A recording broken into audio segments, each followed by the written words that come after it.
कुछ लोगों का सपना कभी पूरा नहीं होगा। ये बयान नेतन्याहू ने दिया है और ये बयान किसी और के लिए नहीं, टर्की के लिए दिया है, क्योंकि टर्की अपने आप को खलीफा समझता है मिडिल ईस्ट का। लेकिन नेतन्याहू उनकी राह में एक नहीं दो बाधाएं लेकर पहुंच गए हैं, और वो भी बाधाएं ऐसी वैसी नहीं हैं। ये बाधाएं भारत की दोस्त हैं और इन दो बाधाओं के माध्यम से नेतन्याहू पूरे मिडिल ईस्ट को अपने अनुसार चलाने की रणनीति बना रहे हैं और टर्की को बाहर का रास्ता दिखाने का प्रयास कर रहे हैं। और ये जो रणनीति है, ये जो कूटनीति है, इसका मिडिल ईस्ट पर क्या होगा प्रभाव, आज इसी बात को हम चल रहे हैं डिस्कस करने। सर, मेरा पहला प्रश्न तो यही है कि नेतन्याहू का ये जो दो साथियों को कहिए, भारत को भी अभी इसके माध्यम से साध लिया है उन्होंने, इन दो साथियों के माध्यम से वो किस प्रकार से मिडिल ईस्ट को अपने अधीन करेंगे? देखिए, ये जो साइप्रस और ग्रीस के साथ उनकी बैठक है, ये करीबन 8 से 9 बार बैठक हो चुकी है। वजह है 900 साल पुराना, मतलब आप समझिए जो 600 साल तक ऑटोमन साम्राज्य रहा टर्की का, ये टर्की चाहता है जो ऑटोमन साम्राज्य के समय में दुनिया के आज जो 30 आज़ाद देश हैं वो उस समय ऑटोमन साम्राज्य के अंतर्गत थे, जिस समय इस्लामिक राष्ट्र था। समझिए उस समय टर्की खलीफा था दुनिया का। आज अर्दोगन खुद को प्रोजेक्ट वैसे ही कर रहे हैं कि मैं अब इस्लामिक देशों का खलीफा हूँ। सामने कौन कौन है? सऊदी अरब जैसे बड़े देश, सबसे बड़ा कांटा इजराइल, क्योंकि जिस फिलिस्तीन की चर्चा आज हो रही है वो और इजराइल की जो चर्चा हो रही है, जो साइप्रस और ग्रीस है, ये सब एक समय ऑटोमन साम्राज्य का हिस्सा थे। ये उससे अलग हो गए फर्स्ट वर्ल्ड वॉर के बाद। अब टर्की ये चाहता है कि जो गाज़ा में पीस फोर्स बने उसका हिस्सा वो बने, क्योंकि टर्की अमेरिका का दोस्त है और इजराइल भी अमेरिका का दोस्त है। दूसरी तरफ टर्की के साथ मुसीबत ये है कि वो उसको कोई भाव नहीं दे रहा, तो इस वजह से टर्की चाहता है कि वो पाकिस्तान का साथ ले ले, चाहे पाकिस्तान कितना भी बड़ा आतंकी देश क्यों ना हो। वो चाहता है कि पाकिस्तान के साथ रहे। भारत से उसके रिश्ते इसलिए ख़राब हुए। तो मतलब समझिए एक तीसरा मोर्चा अब टर्की चाह रहा है ओपन करना। पहले सीरिया में घुसने की कोशिश की, अब वो इजराइल के साथ सीधा इस बात को लेकर लड़ना चाह रहा है कि हम इस्लामिक देशों का मैं सबसे बड़ा राजा हूँ, तुम्हारी कोई औकात नहीं हमारे साथ। तो सर, ये जो इस्लामिक अपने आप को, कल भी हमने इसी बात पे डिस्कस किया था कि यमन के मुद्दे पर वो पाकिस्तान को अपने साथ लेकर गया, शांति बहाली की कोशिश कर रहा है और अपने आप को खलीफा बनने की, जैसे आपने कहा कि खलीफा बनने की कोशिश करता है। यमन को अमन के रास्ते पे तो नहीं ला पा रहे आप, और आप दो जो सबसे बड़े हैं, मैं मानूंगा मिडिल ईस्ट के दो सबसे बड़े प्लेयर ही आज के टाइम पर यमन में लड़ रहे हैं। एक तरफ सऊदी अरब है, दूसरी तरफ यूएई। और अब जो इजराइल के मामले में, इजराइल हम जानते हैं अमेरिका, जैसे आपने कहा भी, अमेरिका का वो दोस्त है और टर्की नाटो का सदस्य है, तो इस तरह से अमेरिका का वो भी मित्र हुआ। लेकिन आप जिनसे लड़ रहा है इजराइल, क्या उनको टैगल करने के लिए अमेरिका फिर इजराइल के साथ खड़ा नहीं होगा? देखिए, ये ऐसा है कि कुछ नुकसान तुम पहुंचाओ, कुछ मैं तुम्हें नुकसान पहुंचाऊं, लेकिन फ़ायदा बड़े स्केल पे दोनों का हो। अब इजराइल गाज़ा पर पूरा कब्जा चाहता है, फिलिस्तीन का नाम हटाना चाहता है। टर्की चाहता है गाज़ा में उसकी एंट्री हो। टर्की ने हमास का समर्थन कर दिया, इजराइल इससे गुस्सा हो गया। टर्की ने जो साइप्रस का कुछ हिस्सा है वो अपने कब्जे में लिया हुआ फर्स्ट वर्ल्ड वॉर के बाद से, इसको लेकर साइप्रस उससे खुन्नस में है। और उस एरिए पर टर्की ने हाल में ऐलान किया कि हम वहाँ खनन शुरू करेंगे ऑयल की, इससे साइप्रस और भड़क गया है। अब इसलिए ये लोग चाह रहे हैं ये मिलकर, इजराइल, साइप्रस और जो ग्रीस है, ग्रीस बहुत बड़ा देश है और यूरोप का सबसे जाना माना देश है, ये लोग मिलकर टर्की के खिलाफ एक मोर्चा बनाना चाहते हैं। और इसमें भारत का साथ जरूरी है, क्योंकि देखिए भारत एक बहुत बड़ा प्लेयर है इस मामले में, चाहे इंटरनेशनल कहीं भी बात हो। और जो अर्दोगन की जो कोशिश है 1934 के फर्स्ट वर्ल्ड वॉर के बाद जब टर्की का विभाजन हुआ, मुस्तफ़ा कमाल पाशा ने टर्की की पहचान बदल दी। इस्लामिक राष्ट्र से उसे एक उसी राष्ट्र की तरह ले आए जैसे ईरान 1980s में था। मुस्तफ़ा कमाल पाशा ने उसकी धार्मिक पहचान ख़त्म कर दी, हिजाब पर रोक लगा दी, मुस्लिम महिलाओं को वोट देने का अधिकार किया और उन्होंने शरिया लॉ ख़त्म कर दिया।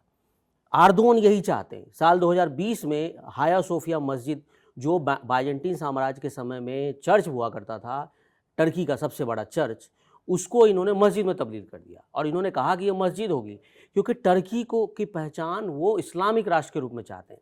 अब आप खलीफा तभी बन सकते हैं जब आप अपने राष्ट्र में इस्लामिक पहचान शुरू करें, शरिया लॉ शुरू करें। लेकिन टर्की के जो लोग हैं बहुत ही मतलब मॉडर्न विचारों के हैं। टर्की में आप जाएंगे, इस्तांबुल और इन सब देशों में, तो आपको कहीं एहसास ही नहीं होगा कि आप किसी इस्लामिक देश में घूम रहे हैं। और आर्दोन इसमें फंस जाते हैं। आर्दोन एक तरफ दिखाना चाहते हैं हम इस्लामिक राष्ट्र हैं, दूसरी तरफ जो उनका देश है उनकी पहचान एक मॉडर्न देश के रूप में है। और इसीलिए वो चाह रहे हैं कि पहले अपने देश की पहचान बदलें, उसके बाद वो हमास जहाँ जहाँ इस्लामिक देशों का प्रभुत्व घुसना है वहाँ टर्की एंटर करना चाहता है, मतलब टांग फंसाना चाहता है, ताकि उसकी वजह से विवाद उत्पन्न हो और वो हाईलाइट बना रहे, जो पाकिस्तान भी कर रहा है। तो सर यहाँ पर जो आपने बात कही कि मॉडर्नाइजेशन का रास्ता छोड़कर हाँ, वो इस्लामिक बिल्कुल। रास्ते पर जाना चाहते हैं, तो इससे तो अमेरिका को भी एक तरह से आर्थिक तौर पर नुकसान ही होगा, क्योंकि अमेरिका जब भी सबसे बड़ी चीज़ तो कल्चर है, कल्चर के माध्यम से जितना अमेरिका कमाता है उतना मैं नहीं समझता कि कोई और रास्ता उसकी कमाई का है। आप जीन्स उसके पहनते हैं, मतलब आप उसकी पूरी विचारधारा को बिल्कुल अपना लेते हैं, तो उसको बहुत बड़ा आर्थिक फायदा होता है इस चीज़ का। और आपने भारत की बात करी, तो भारत तो एक बड़ा मार्केट है ही है, और पाकिस्तान और ये जो टर्की की दोस्ती हमें ऑपरेशन सिंदूर के टाइम पे दिखी, इस नज़रिए से भारत के दो दोस्तों को इजराइल ने अपना दोस्त बनाया है। तो अब इस नज़रिए से वैश्विक परिवेश में जो नया शक्ति का तीसरा स्तंभ बन रहा है, इस पर आप क्या कहेंगे? देखिए, ये एक तरफ तो टर्की के संबंध और भारत के संबंध आप समझिए तनावपूर्ण ही रहे हैं। खासकर कश्मीर के मुद्दे पर टर्की ने पूरा सपोर्ट किया पाकिस्तान को। ऑपरेशन सिंदूर में टर्की के ही ड्रोन का इस्तेमाल किया, जिसे हमने मार गिराया, खाक में मिला दिया। टर्की खुले तौर पर तो भारत का सपोर्ट कहीं कहीं नहीं करता, मतलब विरोध ही करता है, लेकिन टर्की सीधे लड़ भी नहीं सकता भारत से, भारत बड़ी ताकत है जी। लेकिन टर्की चाहता है कि वो पाकिस्तान जैसे आतंकी मुल्क को मिलाकर दुनिया में एक ऐसा समीकरण बनाए जिसको सऊदी अरब भी एक्सेप्ट कर लें, जिसको सीरिया, लेबनान जो कभी टर्की का हिस्सा थे ऑटोमन साम्राज्य का, वो भी एक्सेप्ट कर लें, अफ्रीकी देश जहां टर्की के कई देश थे वो भी एक्सेप्ट कर लें। लेकिन टर्की आज इकोनॉमिकली उतना बड़ा पावर सेंटर नहीं है। आप जो उस नाटो में टर्की शामिल हुआ उसकी हालत समझिए, इस्तांबुल का सिर्फ 1% हिस्सा यूरोप में आता है, 1%।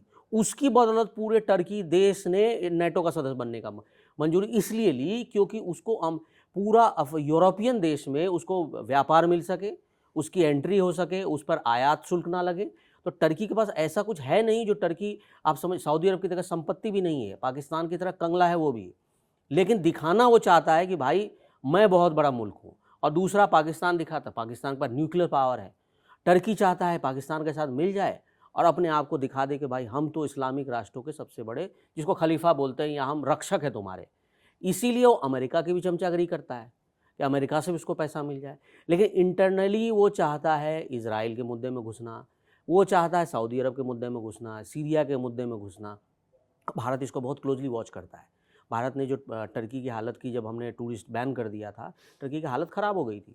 तो एक तरह से कहें तो भारत से उलझेगा नहीं, लेकिन वो अपने ही देशों को, अपने इस्लामिक राष्ट्रों को और इजराइल को आंख दिखाकर इस तरह से करना चाहता था कि वो लाइमलाइट में बना रहे। इससे मुझे नहीं लगता कि अगले आने वाले 5 से 10 साल में टर्की का कुछ होने भी वाला है या कोई बड़ा इम्पैक्ट इस एरिया में रख पाएगा। अल्टीमेटली फैसला गाज़ा में किसको लेना है? इजराइल को ही लेना है, अमेरिका को ही लेना है। सऊदी कंट्रीज़ तो अमेरिका कहने पे चलते हैं, ये सबको पता है। हमने फ़िलिस्तीन को मान्यता दे दी, लेकिन गाज़ा में वही होगा जो अमेरिका चाहेगा, जो इजराइल चाहेगा, और उसमें टर्की का कोई रोल नहीं है। तो ये आने वाला समय बताएगा कि टर्की का क्या होगा। और हम सब जानते हैं अमेरिका जैसा चाहता है वैसा आज का मिडिल ईस्ट चलता है, इसमें कोई शक नहीं है, कोई शुबा नहीं है। और आने वाला समय बताएगा कि क्या मिडिल ईस्ट का जो खलीफा बनने का ख्वाब देख रहा है टर्की, वो पूरा कर पाएगा या फिर प्रश्न चिन्ह बनकर रह जाएगा। ये आने वाला टाइम बताएगा। इसी के साथ हम विदा लेते हैं और आपसे सिर्फ एक अनुरोध करेंगे कि आप हमारे प्लेटफॉर्म और हमारे शो को अपना प्यार दें, हर तरह से कमेंट बॉक्स में भी, और शेयर भी करें। इसी के साथ मैं विदा लेता हूं। जय हिंद, जय भारत।